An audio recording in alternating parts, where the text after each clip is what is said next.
Hey there, beautiful human. Are you ready for a lazy 9-minute body soul reboot? Today I'm feeling a little bit zonked, and usually if I get my spine, give it a boost of movement, it helps me reset my energy. So we're going to start here with a side body stretch, alternating right and left sides, and moving that skeletal, muscular, and fascial systems side to side with a little twist. And it's the area that protects our heart and our lungs. And that heart is the place where we house our emotions. So are you feeling happy-hearted or heavy-hearted today?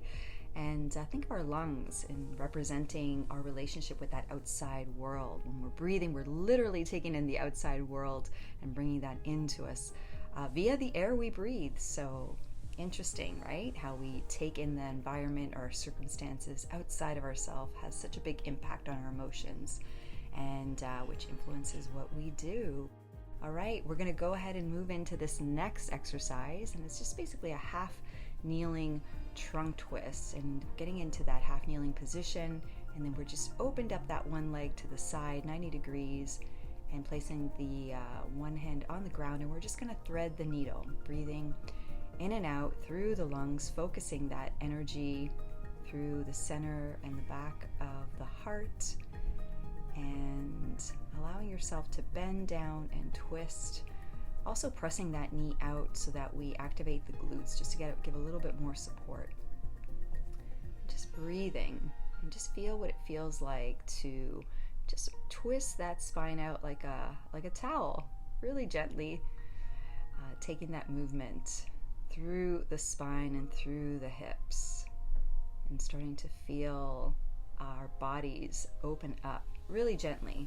Usually when I'm feeling a little bit tired, just moving gently and breathing, focusing on that is all it takes to give me a little boost. So hopefully that'll be the same for you. All right, we've switched sides here. And again, we want to gently squeeze the glute on the leg with the knee that's up, pushing that knee out so that the knee's not collapsing forward. And we're basically reaching up to the sky, breathing into the heart, and then wringing that spine out like a towel by threading that hand through between the hand and that knee. And reach, reach, reach. Take up space. And as you exhale, let that shiznit go. Releasing any extra tension, any extra emotions that you don't need to carry in your body right now. That might be part of why you're feeling a little bit zonked. I know that is the case for me today. So thanks for joining me.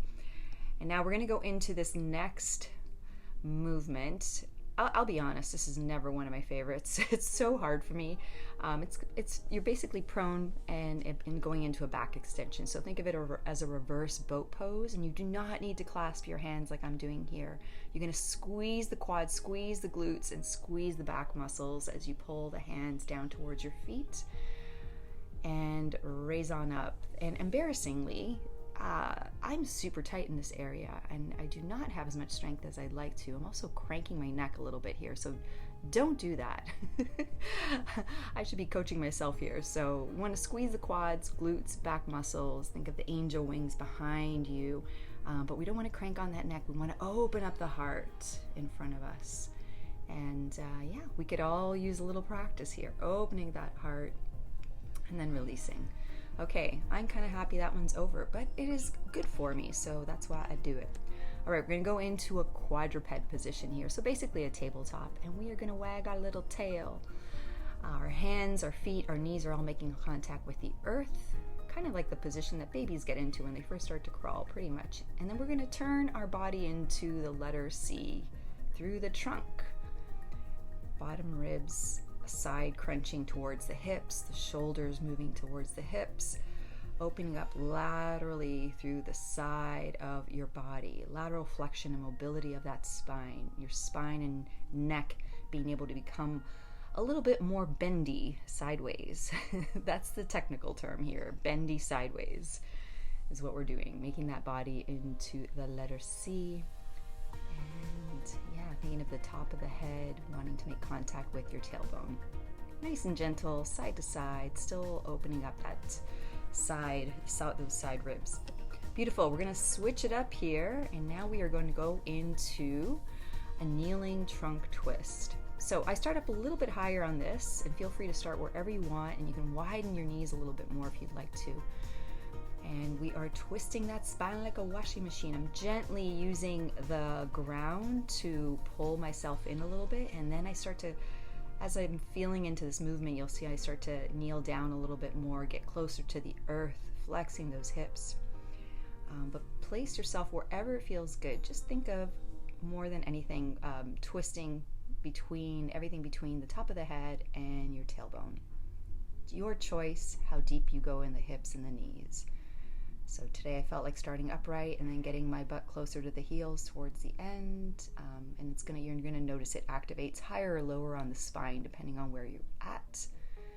So take your time, feel into your own body and whatever it is she's needing today. All right, we are gonna switch it up, and it's gonna feel like we're getting out of that back and that spine area for a little bit, but this is all related. We're gonna get into a half kneeling position here, and we're gonna stretch that hamstring by squeezing the quad and pushing that heel into the earth, keeping the spine straight, and we're gonna press that heel into the earth and rotating internally and then externally, rotating that thigh. It's not just the foot moving here, it is the entire leg. Think of it as a pillar. And we're rotating that in that hip joint. The way those hamstrings and the rotators move and how tight they are going to impact that pelvis. And that is going to impact that low back, which all influences upstream, up the back to the upper back and the neck. So sometimes getting into other parts of the body also helps, like we're doing here. All right, we're going to switch it up. Internally and externally rotating that entire leg. Once we've found the position where we feel that hamstring activate, we're going to turn the toe in and out like a windshield wiper. And just feeling what that feels like through that hip. Turning the tailbone up towards the sky, keeping the spine straight, and remember to breathe. I know sometimes when I stretch out my hamstrings, it helps to ground me a little bit. You'll see I'm also moving the leg a little bit more in or out, so closer to my other leg or a little bit wider. Whatever feels good to you. And just rotating and breathing, feeling into the areas where your body wants to create a little bit more space. Beautiful job. Now we are going to get into my absolutely most favorite position of this little movement session. It is going to be just conscious breathing. We're going to consciously breathe into our rib cage with our head resting on our hands like a little pillow to the right, taking a full inhale and a full exhale through that rib area, and then rotating the head to the other side, allowing your body to melt into the earth. And as you're doing that and releasing, allow the lungs to take up space, focusing on those intercostal muscles, the muscles between your ribs. Mindful breathing alone can reset that energy when we're feeling a little bit low vibe or low energy. So it's not your body being lazy. Sometimes it's just the way the body wants to get you to slow down to listen to what she's needing. So it might be time to face and feel some emotions, my love. So trust yourself, trust your body. She knows the way. And that's it. Stay awesome, and we will catch you in the next reboot.